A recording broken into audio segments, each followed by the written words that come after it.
Bumi ini sangat luas, terdiri dari daratan dan lautan yang membentang tak terkira. Pastinya masih ada di sana tempat-tempat yang masih misterius dan bahkan belum pernah terpecahkan tentang keberadaannya. Di video kali ini kita akan bahas tempat-tempat tersebut berdasarkan apa yang ada di dalam Al-Quran. Untuk itu, di video kali ini kita akan membahas tentang 5 tempat misterius dalam Al-Quran yang belum ditemukan. Assalamualaikum warahmatullahi wabarakatuh, Sobat YouTube yang dimuliakan Allah, selalu dalam keadaan sehat walafiat.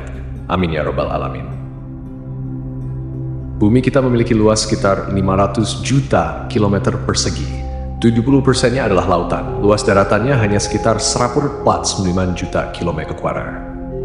Menurut para peneliti, manusia telah menjelajahi 90% daratan, sedangkan lautan hanya sekitar 57,4% saja. Itu berarti masih ada tempat-tempat yang masih belum terjamah oleh manusia.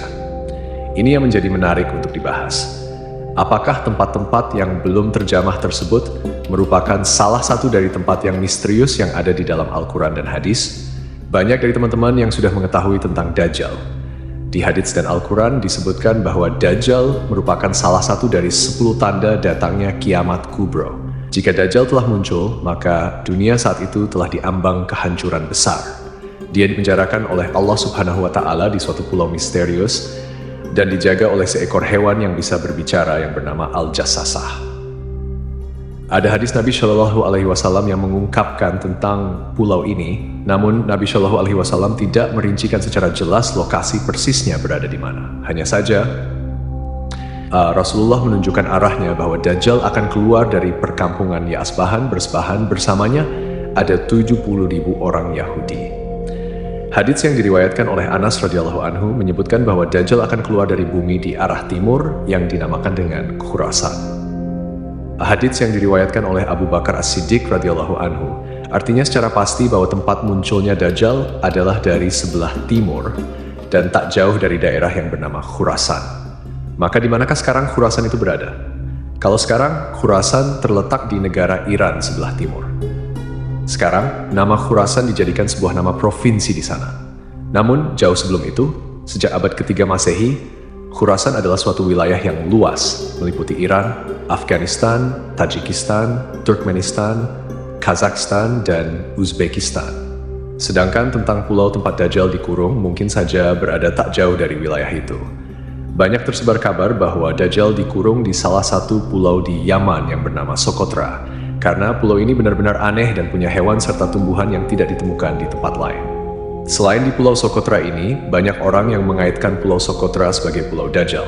Namun, ada pula yang mengatakan Dajjal di segitiga Bermuda, dan ada beberapa pendapat lain yang menyebutkan tentang di mana pulau Dajjal ini sebenarnya. Tapi kita tidak bisa bahas itu secara rinci karena nanti akan sangat panjang durasi video ini.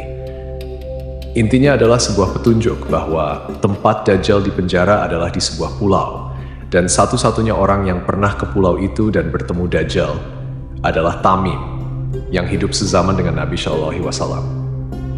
Tamim pun tak sengaja bertemu Dajjal karena ketika itu kapalnya terombang-ambing selama 1 bulan dan terdampar di sebuah pulau yang entah ada di mana. Logikanya teman-teman, kejadian Tamim ini tidak pernah terulang lagi. Dan bahkan sampai saat ini bisa disimpulkan bahwa pulau tempat Dajjal dipenjara memiliki lokasi yang tidak biasa. Atau bisa juga dikatakan dia bukan berada di dimensi manusia. Makanya, tidak bisa ditemukan teman-temanku seiman. Ainul Hayat merupakan sebuah telaga atau sebuah tempat yang memiliki mata air yang kalau airnya diminum, maka orang itu tidak akan mati sampai hari kiamat. Kecuali dia memohon kepada Allah Subhanahu wa Ta'ala untuk dimatikan. Kisah tentang tempat Ainul Hayat ini berhubungan erat dengan 2 tokoh besar, yaitu Raja Zulkarnain dan penasihatnya yaitu Nabi Allah Khidir alaihi salam. Sebuah riwayat dari As-Salabi dari Imam Ali, suatu hari Raja Zulkarnain bertanya kepada malaikat tentang bagaimana ibadahnya malaikat kepada Allah Sang Pencipta. Kemudian malaikat pun memberitahu kepada Zulkarnain bahwa ada malaikat yang sejak dia diciptakan, dia selalu sujud dan tak pernah mengangkat kepalanya untuk selamanya, karena dia tidak mau menyia-nyiakan waktu untuk selalu beribadah kepada Tuhannya. Maka Zulkarnain yang mendengar penuturan dari malaikat itu, dia menjadi tertarik sebab Zulkarnain ingin hidup abadi, supaya dia bisa lebih lama beribadah kepada Allah Subhanahu wa Ta'ala. Lalu dicarilah telaga itu oleh Zulkarnain dan Khidir alaihissalam beserta dengan pasukan kerajaannya. Kemudian mereka menemukannya di tempat terbitnya matahari.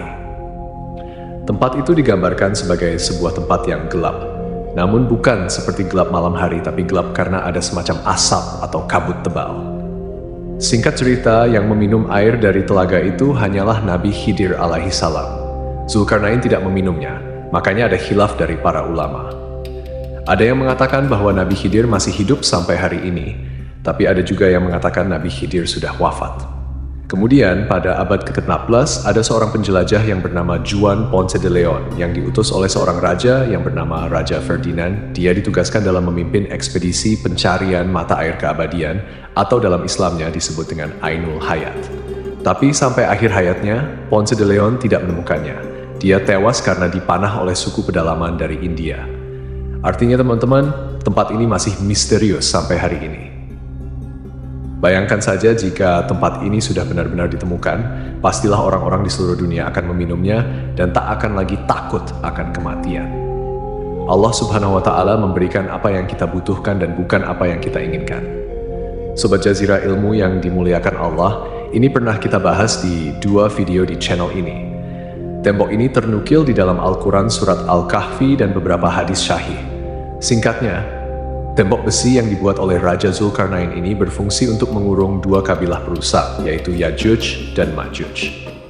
Tembok ini akan runtuh ketika dunia diambang kiamat dan kaum yang di dalamnya akan melakukan pengerusakan di seluruh dunia. Jumlah kaum ini sangat banyak. Diriwayatkan kalau ada 1 manusia, berarti jumlah Yajuj dan Majujnya ada 999. Menurut survei pada tahun 2021, penduduk bumi ada 7,88 miliar. Artinya jumlah Yajuj dan Majujnya adalah 7,88 miliar dikali dengan 999. Pastinya itu jumlah yang luar biasa banyak. Bayangkan teman-teman, kalau mereka semua keluar, pasti bumi ini akan padat dan berdesak-desakan. Dan logikanya, di mana lokasi lubang mereka ini kalau jumlahnya saja begitu besar dan mustahil kalau itu hanya di sebuah pulau. Untuk jumlah sebanyak itu dibutuhkan minimal sebuah benua yang sangat luas. Dan jawaban yang paling masuk akal adalah tembok Zulkarnain bisa saja ada di dimensi lain, atau memang sengaja Allah Subhanahu wa Ta'ala menutupinya atau membedakannya dengan dunia manusia. Teman-temanku seiman, tadi kita bicara tentang pulau telaga dan tembok misterius. Kali ini tempat yang misterius adalah sebuah gunung. Kisahnya pernah disabarkan Nabi Shallallahu Alaihi Wasallam ketika sahabat beliau yang bernama Abdullah ibn Salam tengah bertanya kepada Nabi Shallallahu Alaihi Wasallam, "Ya Rasulullah, dengan apa bumi ini bisa tenang?" Nabi Shallallahu Alaihi Wasallam bersabda, "Dengan beberapa gunung." Kemudian Abdullah bin Salam melanjutkan bertanya, "Lalu dengan apa gunung-gunung itu dikokohkan?" Nabi Shallallahu Alaihi Wasallam bersabda, "Dengan gunung Kaf yang terbuat dari batu, zamrud hijau dan birunya langit." Para ahli tafsir mengatakan bahwa gunung Kaf merupakan induk semua gunung yang ada di dunia ini.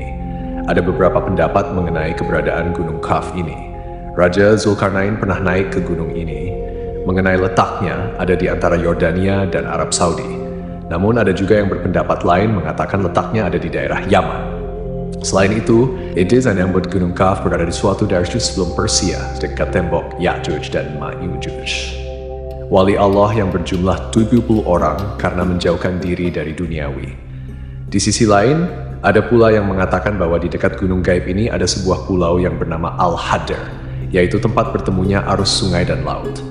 Pulau itu dihuni oleh sosok hamba Allah yang soleh, yang dikenal sebagai Nabi Khidir alaihissalam. Mengenai lokasi persisnya ada di mana, sampai saat ini pun masih menjadi misteri yang belum terpecahkan atau tidak akan terpecahkan. Kalau dinilai dari sisi kekayaan, mungkin sultan-sultan dari Indonesia tidak ada apa-apanya jika dibandingkan dengan Raja Sulaiman. Nabi atau Raja Sulaiman adalah sosok orang terkaya sebenarnya. Dia berkata, "Ya Tuhanku, ampunilah aku dan anugerahkanlah kepadaku kerajaan yang tidak dimiliki oleh siapapun setelahku. Sungguh engkaulah yang maha pemberi." Al-Quran Surat Syad ayat ke-75 dikatakan kepadanya, "Masuklah ke dalam istana." Maka tatkala dia melihat lantai istana itu, dikiranya kolam air yang besar dan disingkapkannya kedua betisnya, berkatalah Sulaiman, "Sesungguhnya ia adalah istana licin terbuat dari kaca."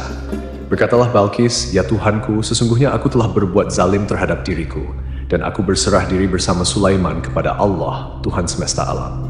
Al-Quran Surat An-Naml ayat ke-44, saking luar biasanya bentuk dari istana ini sampai-sampai ternukil di dalam Al-Quran.